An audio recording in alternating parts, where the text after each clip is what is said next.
Awadh computer centre की आज की क्लास में आप सभी का स्वागत है।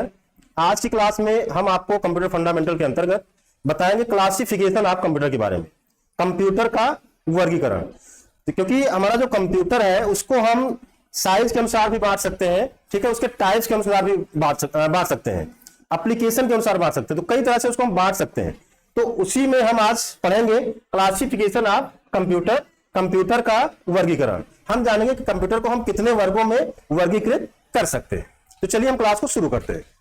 क्लासिफिकेशन ऑफ कंप्यूटर, कंप्यूटर का वर्गीकरण।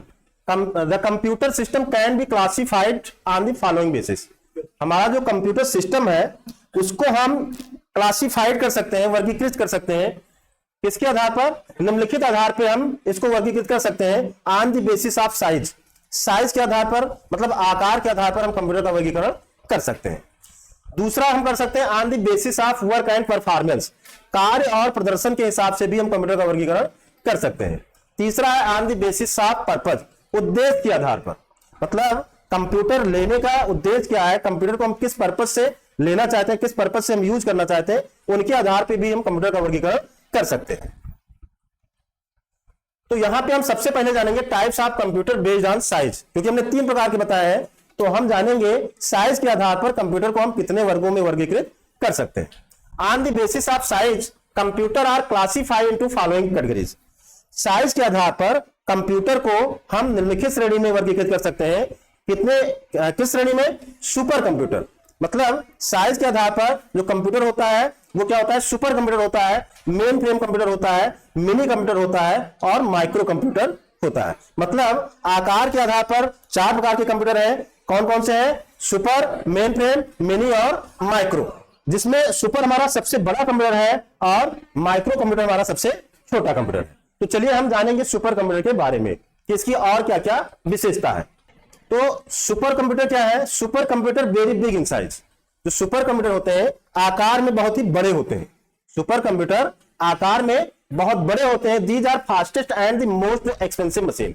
ये जो है बहुत ही तेज और बहुत ही महंगी मशीनें होती हैं, बहुत ही महंगे कंप्यूटर होते हैं। The speed of super computer measured in flops. जो सुपर कंप्यूटर है इनकी जो स्पीड है वो फ्लॉप्स में मापी जाती है, floating point operation per second. Question पूछा जाता है कि सुपर कंप्यूटर की स्पीड किसमें मापी जाती है, तो फ्लॉप्स यानी floating point operation per second में मापी जाती है। फ्लॉप्स का पूरा नाम भी पूछा जाता है, floating point operation per second इसका फुल फॉर्म होता है। तो इसका प्रयोग कहां पे होता है? Super computer are use for highly calculation intensive task such as weather forecasting, nuclear research, military agencies and scientific research laboratory. तो जो सुपर कंप्यूटर है इनका प्रयोग कहां पे होता है? इनका प्रयोग जटिल गणनाओं को तीव्रता से करने के लिए, जटिल गणनाओं को तीव्रता से करने के लिए, मौसम विभाग का पूर्वानुमान लगाने के लिए, कल का मौसम क्या होगा, बारिश होगी कि नहीं होगी, कितना धूप रहेगा, कितना % बारिश है, ये सब कुछ जो आप देखते हैं, जानते हैं, उस सुपर कंप्यूटर के द्वारा ही जो है होता है। तो मौसम विभाग का पूर्वानुमान लगाने के लिए न्यूक्लियर रिसर्च, मिलिट्री एजेंसीज और वैज्ञानिक अनुसंधान प्रयोगशाला में इन कंप्यूटर का प्रयोग होता है। तो सुपर कंप्यूटर का प्रयोग कहां पे होता है? शायद आपको समझ में आया होगा कि इनका प्रयोग बड़े बड़े कार्यों के लिए किया जाता है। 1991 में सीडैक संस्था द्वारा भारत का पहला सुपर कंप्यूटर परम विकसित हुआ। तो ये इंपॉर्टेंट क्वेश्चन है, पूछा जाता है कि जो भारत का पहला सुपर कंप्यूटर का नाम क्या है? तो भारत के पहले सुपर कंप्यूटर का नाम क्या है? परम है। किस संस्था ने बनाया? सीडैक संस्था ने बनाया। कब बनाया? 1991 में बनाया। तो ये इंपॉर्टेंट क्वेश्चन है। साथ ही साथ ये भी क्वेश्चन पूछा जाता है कि दुनिया का जो है पहला सुपर कंप्यूटर कौन सा है? ये तो भारत का हो गया परम, लेकिन विश्व का जो है पहला सुपर कंप्यूटर कौन सा है? तो विश्व का पहला सुपर कंप्यूटर कौन सा है?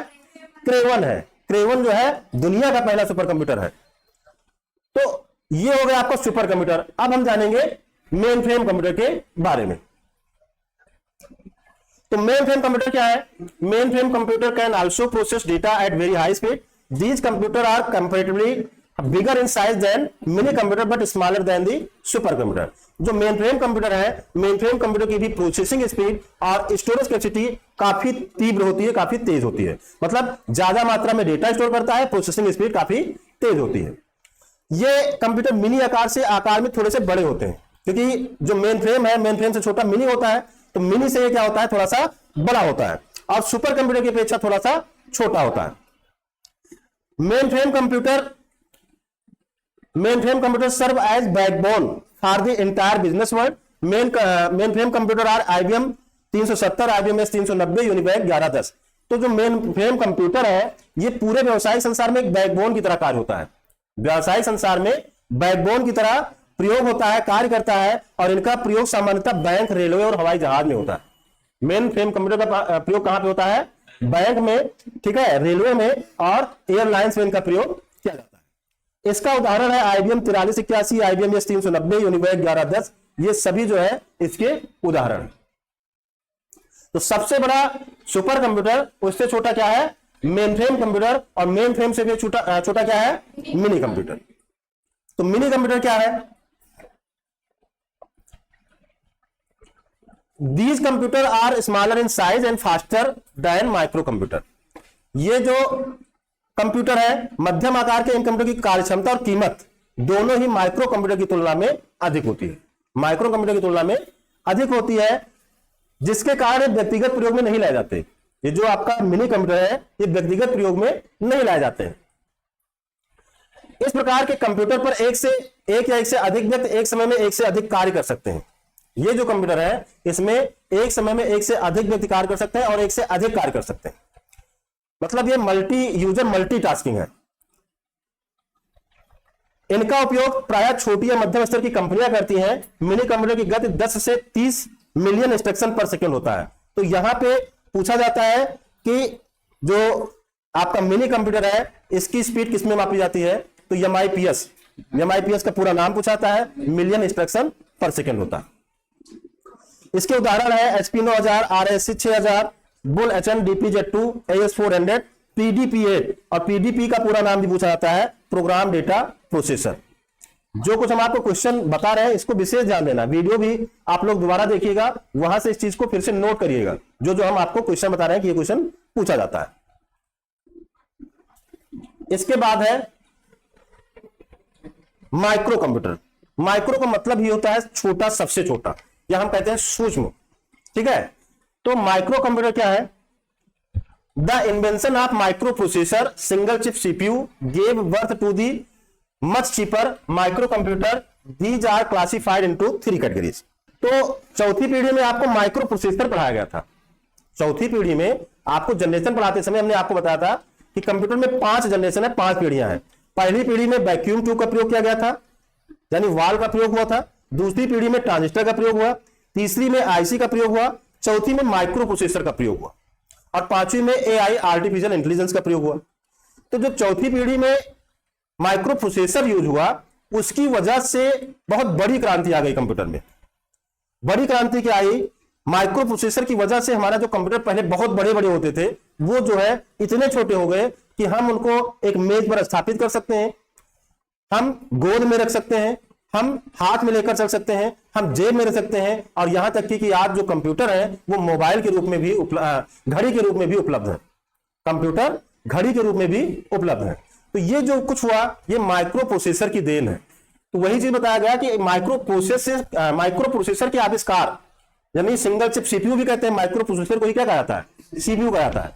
तो माइक्रो प्रोसेसर के आविष्कार ने सबसे अधिक और सबसे अधिक छोटे, सबसे अधिक सस्ते और सबसे अधिक छोटे कंप्यूटर माइक्रो कंप्यूटर को जन्म दिया, और इसको 3 श्रेणी में बांटा गया। तो माइक्रो प्रोसेसर के आविष्कार ने सबसे अधिक छोटे और सस्ते माइक्रो कंप्यूटर को जन्म दिया। 1970 में तकनीकी क्षेत्र में इंटेल द्वारा माइक्रो प्रोसेसर का आविष्कार हुआ, जिसके प्रयोग से कंप्यूटर सिस्टम काफी सस्ता हो गया। जिससे हमारे कंप्यूटर इतने छोटे हो गए कि उन्हें मेज पर स्थापित कर सकते हैं, गोद में लिया जा सकता है, हाथ में लेकर चल सकते हैं, और यहां तक कि कंप्यूटर आज घड़ी के रूप में भी उपलब्ध है। आजकल ये सभी पर्सनल कंप्यूटर की श्रेणी में आते हैं, और इसके उदाहरण है iMac, IBM PC। IBM का पूरा नाम इंटरनेशनल बिजनेस मशीन होता है, और मैक का पूरा नाम, एप्पल का मैकिंटोश कंप्यूटर जो है मैक कंप्यूटर, मैक का पूरा नाम मैकिंटोश होता है। मैकिंटोश एक ऑपरेटिंग सिस्टम है। मैकिंटोश क्या है? ऑपरेटिंग सिस्टम है। तो चलिए अब हम जानेंगे इसमें इनकी जो 3 श्रेणी बताई गई है, डेस्कटॉप, लैपटॉप और हैंडहेल्ड के बारे में। डेस्कटॉप कंप्यूटर किसे कहते हैं अथवा PC किसे कहते हैं? तो डेस्कटॉप कंप्यूटर आजकल सबसे अधिक प्रचलित कंप्यूटर सिस्टम है। डेस्कटॉप कंप्यूटर सबसे अधिक प्रचलित कंप्यूटर। डेस्कटॉप कंप्यूटर होता क्या है? वो कंप्यूटर जो एक मेज पर रखकर चलाया जाता है। डेस्क मतलब समझते ही हैं, मेज होता है, टॉप मतलब उसके ऊपर। और उसको हम एक स्थान से दूसरे स्थान पर नहीं ले जाते। क्यों? क्योंकि इतना आसान और पोर्टेबल नहीं होता। जैसे लैपटॉप है तो आप तुरंत इधर से उधर ले जा सकते हो, लेकिन डेस्कटॉप जिसमें मॉनिटर अलग है, सीपीयू अलग है, कीबोर्ड अलग है, माउस अलग है, उसी को हम डेस्कटॉप कंप्यूटर कहते हैं। तो ये जो है सबसे अधिक प्रचलित कंप्यूटर सिस्टम है। ये कंप्यूटर माइक्रो प्रोसेसर टेक्नोलॉजी पर आधारित है। ठीक है, अधिकांश घरों और व्यापारिक संस्थानों पर आपको डेस्कटॉप ही मिलेगा, क्योंकि ये सस्ते होते हैं, मजबूत होते हैं और ज्यादा चलने वाले होते हैं, ज्यादा टिकाऊ होते हैं। अब अगला क्वेश्चन है, अगला जो हेडिंग हमारा माइक्रो कंप्यूटर में वो है लैपटॉप। तो जो लैपटॉप कंप्यूटर है उसे पोर्टेबल कंप्यूटर माना जाता है। उसे क्या माना जाता है? पोर्टेबल। क्वेश्चन पूछा जाता है कि इनमें से कौन सा पोर्टेबल कंप्यूटर नहीं है, इनमें से कौन सा पोर्टेबल कंप्यूटर नहीं है। Desktop, laptop, hand held, PD, 4 option आपको दे दिया गया। तो आंसर क्या होगा? कौन सा पोर्टेबल कंप्यूटर नहीं है?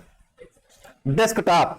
डेस्कटॉप पोर्टेबल नहीं है, जबकि लैपटॉप, ठीक है, टैबलेट, हैंड हेल्ड, पीडीए, इनको हम एक स्थान से दूसरे स्थान पर आसानी से ले जा सकते हैं। तो लैपटॉप एक पोर्टेबल कंप्यूटर है और इन कंप्यूटर को नोटबुक कंप्यूटर भी कहा जाता है। क्या कहा जाता है? नोटबुक कंप्यूटर भी कहा जाता है, क्योंकि इनका आकार बहुत छोटा होता है। तो लैपटॉप होते हैं काफी छोटे होते हैं और ये भार में भी हल्के होते हैं। लगभग सभी सूटकेस में आसानी से रखे जा सकते हैं, मतलब यात्रा करने के लिए भी बहुत उपयोगी होते हैं। कहीं भी आपको जाना हुआ, इसको आप एक सूटकेस में रख के या तो बैग में रख के इसको हम ले जा सकते हैं। लैपटॉप डेस्कटॉप की अपेक्षा कम ऊर्जा की खपत करते हैं। जैसे जो डेस्कटॉप है वो ज्यादा पावर कंज्यूम करेगा, जबकि जो लैपटॉप है बहुत कम पावर कंज्यूम करता है। साथ ही इसमें एक रिचार्जेबल बैटरी भी होती है, जो कि लाइट ना रहने पर भी आप इसको चला सकते हैं।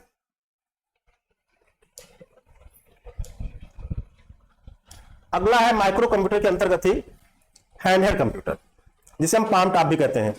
पाम टॉप मतलब हाथ में रखकर चलाने वाला। तो हैंडहेल्ड कंप्यूटर को पर्सनल डिजिटल असिस्टेंट भी कहा जाता है। पीडीए का पूरा नाम पूछा जाता है, क्वेश्चन ध्यान रखिएगा। पीडीए, अगर आप यहां पे देखें, पीडीए पर्सनल डिजिटल असिस्टेंट इसका पूरा नाम है, जो कि माइक्रो कंप्यूटर की श्रेणी में आता है। क्वेश्चन ये भी पूछा जाएगा कि डेस्कटॉप और लैपटॉप किस कंप्यूटर की श्रेणी में आते हैं? तो किस में आते हैं? माइक्रो कंप्यूटर में आते हैं। हैंडहेल्ड भी आपका माइक्रो कंप्यूटर में आता है। तो हैंडहेल्ड कंप्यूटर को पर्सनल डिजिटल असिस्टेंट भी कहा जाता है और इससे बैटरी द्वारा ऑपरेट किया जाता है। इसमें भी बैटरी होती है। ये आकार में छोटे होते हैं और जिससे इन्हें कहीं भी ले जाया जा सकता है। इसको चलाने के लिए एक पेन का प्रयोग किया जाता है, जिसे स्टाइलस कहते हैं। क्या कहते हैं? स्टाइलस। स्टाइलस कहे तो ये भी स्टाइलस ही है। ये क्या है? स्टाइलस है। पहले मोबाइल आती थी टच स्क्रीन वाली, ठीक है, तो उसके साथ एक ऐसे डंडी जैसा उसके साथ रहता था, तो पहले उसी से चलाते थे मोबाइल को, ठीक है। उसी को हम क्या कहते हैं? स्टाइलस कहते हैं। क्या कहते हैं? स्टाइलस। फिलहाल हम उंगली से भी चला सकते हैं, हम इसको उंगली से भी टच दे सकते हैं, इनपुट दे सकते हैं, लेकिन ये क्या है? एक स्टाइलस है। आजकल पेन भी आ रहे हैं। अगर बच्चों को जो है आपको ABCD लिखना सिखाना है मोबाइल पे, तो आप जो है अमेजॉन फ्लिपकार्ट पे जाके एक स्टाइलस जो है ऑर्डर कर दिए, पेन जैसा होगा, ठीक है, उसमें रबड़ लगी होगी, उसको पकड़ के और एप्लीकेशन आते हैं, उसमें प्ले स्टोर पे जाके आप जो है इंस्टॉल कर सकते हैं। तो उसमें बढ़िया बड़ा बड़ा जो है लिखा रहता है ABCD, छोटा बड़ा 1 2 3, और पेन दे दो, बढ़िया पकड़ के उसको जो है उस पर चढ़ा सकता है, बहुत अच्छा होता है। तो ये हो गया आपका हैंडहेल्ड। तो ये इसी में जो है क्वेश्चन भी है जो आप अभी टॉपिक पढ़े हैं, ठीक है। आकार के आधार पर कंप्यूटर को कितने भाग में बांट सकते हैं, कितने प्रकार के होते हैं, कंप्यूटर को कितने भागों में वर्गीकृत किया जा सकता है, सुपर कंप्यूटर की स्पीड को किसमें मापा जाता है, अभी बताया गया किसमें मापा जाता है। सुपर कंप्यूटर की speed flops, floating point operation पर सेकंड। आधुनिक कंप्यूटर की स्पीड किसमें मापी जाती है? MIPS, मिलियन इंस्ट्रक्शन पर सेकंड। दुनिया का पहला सुपर कंप्यूटर क्रेवन। परम कौन सा कंप्यूटर है? सुपर कंप्यूटर है। और किस संस्था द्वारा बनाया गया? CDEC संस्था द्वारा बनाया गया। IBM 370 कौन सा कंप्यूटर है? उदाहरण में आप लोग देखेंगे वहां पे लिखा है, ठीक, थोड़ा सा पढ़ेंगे तभी आपको समझ में आएगा। PDP का पूरा नाम क्या है? ऑपरेटिंग प्रिंसिपल के आधार पर कंप्यूटर कितने भागों में बांटा गया है? Volt meter. ये सब अगले उसका है, इसमें क्वेश्चन शामिल होगा, कल आपको जो पढ़ाएंगे उसमें ये क्वेश्चन आएंगे इधर वाले। तो आज की क्लास में इतना ही रहेगा, ठीक है। अगली क्लास में हम आपको पढ़ाएंगे कंप्यूटर का वर्गीकरण based on work and performance, based on work and performance. तो आज की क्लास में इतना ही, मिलते हैं नई क्लास में, तब तक के लिए जय हिंद, जय भारत।